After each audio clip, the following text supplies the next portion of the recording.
નમસ્કાર, આપનું સ્વાગત છે ગુજરાતનો અવાજ ચેનલ ઉપર અને હું છું આપની સાથે કાજલ સુવા.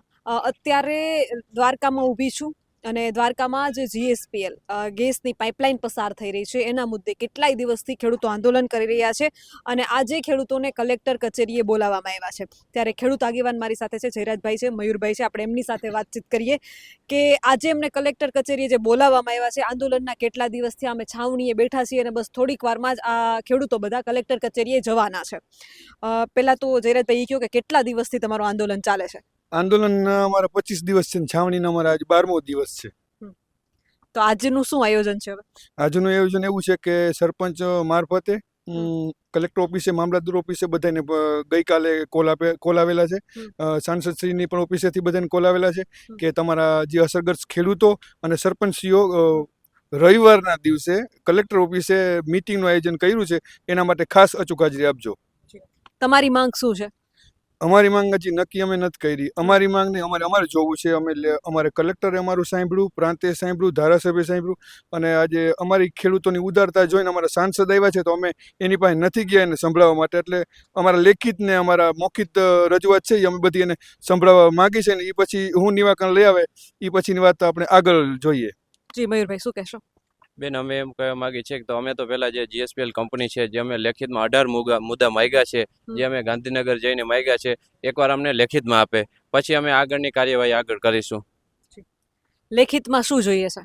અમને બેન લેખિતમાં જે અત્યારે જે આપણે પહેલું જ હતું કે 18 મુદ્દા હતા, એમાં 4-5 મુદ્દાનું ટૂંકમાં વર્ણન કરી દઉં કે તો પહેલાં પબ્લિક હિયરિંગ કરવું પડે. જે નેશનલ પાર્ક આવે છે, ગાગા પક્ષી અભયારણ્ય આવે છે, એમાં પબ્લિક હિયરિંગ એવોર્ડ કરવું પડે. અને બીજું હતું કે રહી વાત આપણે જમીન આવે છે બોક્સાઇટ વાળી, જે રાણ, મેવાસા, વીરપર, મહાદેવિયા, આબેડી જેવી જમીનોમાં બોક્સાઇટ આવે છે એની. પછી અમારી જે આ જે ગેસ પાઇપલાઇન નીકળે છે એમાં જમીનના 2 ટુકડા થઈ જાય છે, અમારી જમીનની ફળદ્રુપતા ઘટી જાય છે. અમારે જમીનમાં જે પાઇપલાઇન દાબેલી હોય, ઇરિંગેશન હોય કે અન્ય કોઈ ઝાડ હોય, મકાન હોય, એનું અમને સ્પેસિફિક કેટલું વળતર કોઈ નક્કી એનું કોઈ નિર્ણય કર્યું નહોતું. અને એમને એમ આડેધડ કોઈ પણ નોટિસ આપ્યા વગર આ કંપનીને કેવી રીતે આમ દાદાગીરીથી કામ કરવાનું હતું. તો અમે એના માટે લેખિતમાં ગાંધીનગર, અહીંયા પ્રાંત સાહેબમાં, કલેક્ટર સાહેબ, આપણા ધારાસભ્ય મુરુભાઈ અને પૂનમબેનને રજિસ્ટર એડીથી અમે જાણ કરેલી હતી. બીજું મયુરભાઈ, અત્યારે કામની શું સ્થિતિ છે? કામ બંધ છે કે ચાલુ છે? નહીં બેન, અમારે જ્યારે આ કામ જીએસપીએલ કંપની ચાલુ કરવામાં આવ્યું હતું ત્યારે અમારી છાવણી દાતા ગામ હતી. અમારી પહેલી છાવણી ત્યાં છે અને બીજી છાવણી અહીંયા નેશનલ હાઈવેની બાજુમાં 200 મીટર અમે ત્યાં ખેતરમાં રાખી છે, જ્યાં ગેસ પાઇપલાઇન પાથરવામાં આવી છે. તો અમે કાયદાકીય લડત લડી પણ એનું કોઈ નિરાકરણ આવ્યું. તો અમે વિચાર્યું કે જો આવી રીતે નહીં આવે તો થોડા સમયમાં જ્યાં 99 કિલોમીટરનો પટ્ટો છે એમાં તો એને કામ કરતા વાર નહીં લાગે. 3 મહિનાની મુદત માંગી છે તો કામ એ પૂરું કરી દેશે. તો અમે સ્વયંભૂ ખેડૂતોએ નક્કી કરી અને કોઈ પણ રાજકીય બિનરાજકીય રાખ્યું આંદોલન અને ખેડૂતોએ બધાને એક થઈ એકતા બતાવી અને કામ બંધ કરાવ્યું છે અમે. આપ સાંભળી રહ્યા છો, ખેડૂતોની એક જ માંગ છે કે જ્યાં સુધી વળતરનો યોગ્ય નિર્ણય ન આવે ત્યાં સુધી કામ બંધ કરવામાં આવે. વળતર તો બીજા નંબરની વાત છે, પણ પેલા કામ એટલા માટે ન કરવું જોઈએ કારણ કે ખેડૂતોને જે હક મળવો જોઈએ, જે યોગ્ય વળતર મળવું જોઈએ, એનો તો કોઈ નિર્ણય આવ્યો નથી. તો પછી કામ કઈ રીતે શરૂ કરવામાં આવ્યું છે? અને ખેડૂતોએ સ્વયંભૂ રીતે એને વાત કરી કે અમે કામ બંધ કરાવ્યું છે અને અત્યારે એ 32 ગામમાં ક્યાંય કામ ચાલુ નથી, કામ બંધ છે.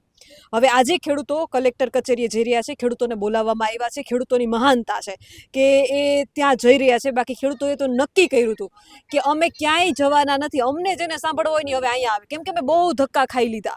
અમે ધારાસભ્યને રજૂઆત કરી લીધી, અમે કલેક્ટર સાહેબને રજૂઆત કરી લીધી, એમ છતાંય ખેડૂતોએ આજે મહાનતા દાખવી અને હજુ એક વખત એમને સાંભળવા જઈ રહ્યા છે. અમે વળતરની માંગ નહીં કરી, અમારે એ સાંભળવું છે કે તમે કેટલું આપો, તમારી દાતારી કેટલી છે, અમારે એ જોવું છે કે અમે એટલી શાંતિ રાખી, હવે તમારી મહાનતા કેટલી છે. આના વિશે તમારું શું કહેવું છે? તમારા મંતવ્ય કમેન્ટ કરીને જરૂરથી જણાવજો. કેમેરામેન રાજ પરમાર સાથે હું પત્રકાર કાજલ સુવા. આપ જોઈ રહ્યા હતા ગુજરાતનો અવાજ, દેવભૂમિ દ્વારકાથી.